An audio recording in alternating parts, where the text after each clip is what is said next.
Retrouvons Franck pour les actualités du samedi 5 février 2022.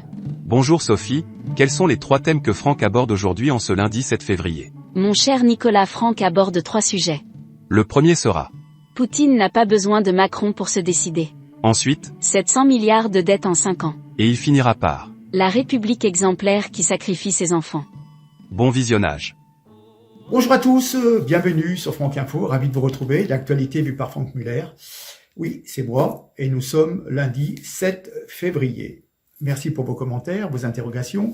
Je vous rappelle également que la page, le site que je finance, faute de moyens, on va fermer cette page hébergée ailleurs.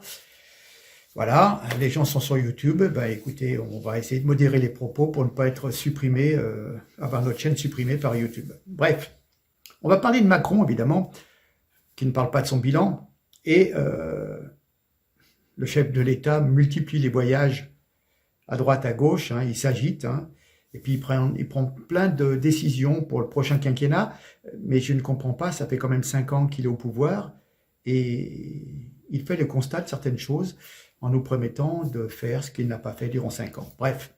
Alors, le chef de l'État parviendra-t-il à la désescalade entre Moscou et Kiev, l'Ukraine, alors que 100 000 soldats sont massés à la frontière ukrainienne depuis plusieurs semaines?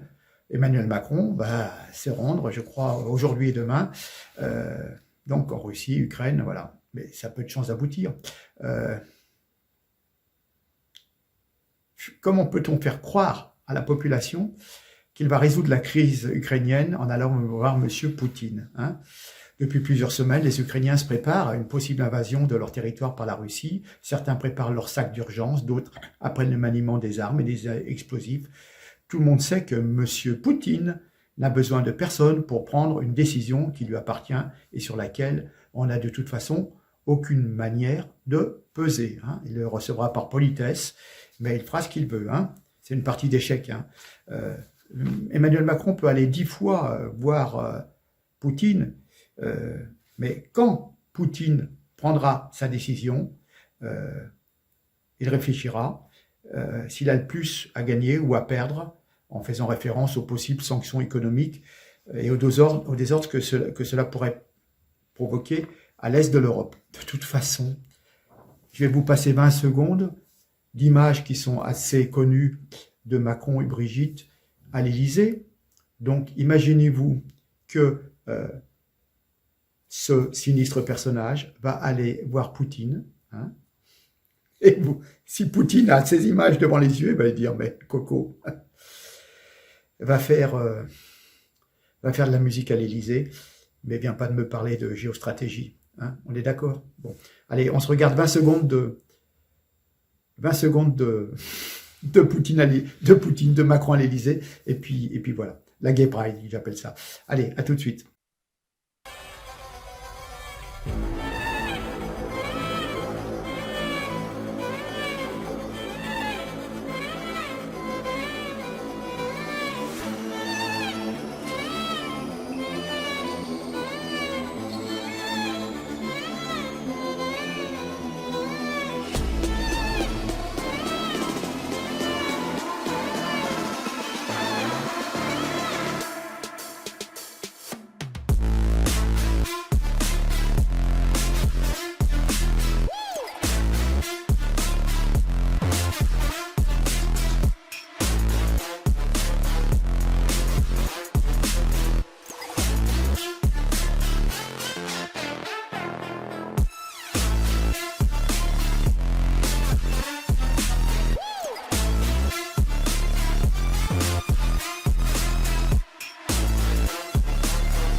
Mais réfléchissez, je viens d'apprendre aujourd'hui que 62% des Français sont insatisfaits de la politique de Macron, notamment sur la sécurité. Il n'y a pas que sur la sécurité, mais quand même 62% de mécontents.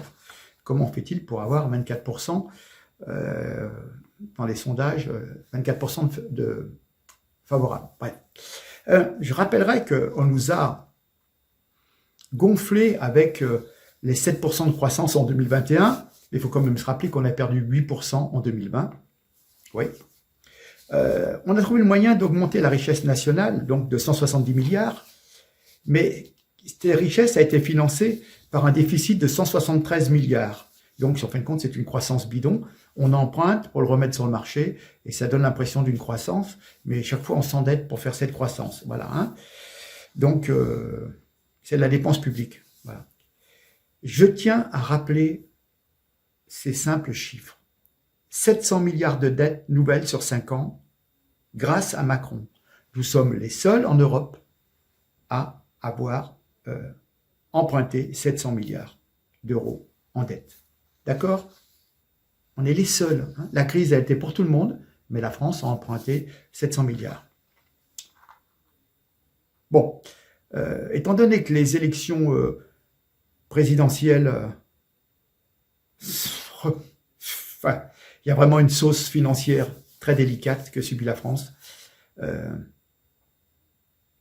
La réalité d'aujourd'hui, ce sont des milliards et des milliards d'euros qui s'envolent dans les oubliettes. À l'heure où nous avons des hausses du coût de la vie, de l'électricité, du gaz, des carburants, taxés, imposés à tous les Français, avec toujours plus d'impôts pour les travailleurs. Jamais depuis la Seconde Guerre mondiale, la France n'a traversé une telle crise sanitaire, politique, morale, financière. Hein. Vous avez vu cette gestion instable de la crise sanitaire qui a fini d'achever les finances publiques de la France. Nous allons avoir une crise majeure. Alors, je voudrais revenir quand même sur Charles Prats et son livre « Le cartel des fraudes », l'enquête d'un magistrat sur ces milliards qui s'envolent. Alors, une petite synthèse, hein, 5 millions de faux ayant droit en trop dans les comptes. Nous avons plusieurs centaines de titulaires de cartes vitales âgés de plus de 120 ans. Comment les retraités fantômes à l'étranger nous volent des fortunes? Comme un tiers des 21 millions de personnes nées à l'étranger et immatriculées à la Sécu l'aurait été sur la base de faux documents. Cela représente 50 milliards d'euros par an détournés du Maghreb, de l'Afrique, etc., etc., avec des personnes de 24 à 80 ans ou 120 ans qui ne résident pas en France. Certains touchent le RSA sans habiter en France. Vous vous rendez compte? Voilà. Donc, franchement, nos futures générations ne nous le pardonneront pas si nous ne réagissons pas en rapport avec la crise économique qui va faire des ravages et en mettant sur les carreaux, bien entendu, des centaines de milliers de personnes qui n'ont plus aucune perspective de trouver un emploi. Évidemment, hein, je vous ai dit la dernière fois, on enferme des dizaines de milliers par année. Plus aucune perspective de trouver un emploi dans les prochains mois, voire les prochaines années. La France ferme les yeux depuis des décennies avec les étrangers qui ne résident pas en France et qui touchent des droits sociaux, la caisse d'allocation familiale et la sécurité sociale. Voilà. Hein. Un rapport d'enquête parlementaire accablant pointe les manquements de l'État dans la gestion des dossiers de prestations sociales. Les incohérences des chiffres révèlent combien certains élus souhaitent se faire des voix sur un terrain politique, démagogique et fertile. Le nombre de personnes, 72,3 millions en France, inscrites au fichier, qui liste tous les individus pouvant prétendre au versement d'une prestation sociale. Mais la population française ne compte que 67 et quelques millions d'habitants, donc des millions de dossiers fantômes. C'est une catastrophe pour la France. C'est voilà ce qu'on peut appeler la République exemplaire de M. Macron qui sacrifie dans la misère le peuple français, de retraités, des pauvres, jeunes ou vieux. Voilà, il faut que ça change. Il faut virer M. Macron et mettre au pouvoir des gens qui prennent en compte tous ces problèmes. C'est la honte. Honte pour la France, honte pour les Français. Voilà ce qu'on peut dire déjà dans un premier temps. Allez, je vous dis à bientôt sur ces tristes constatations, mais bon. Allez, je vous laisse, je vous dis certainement à demain et terminez bien. Merci, au revoir.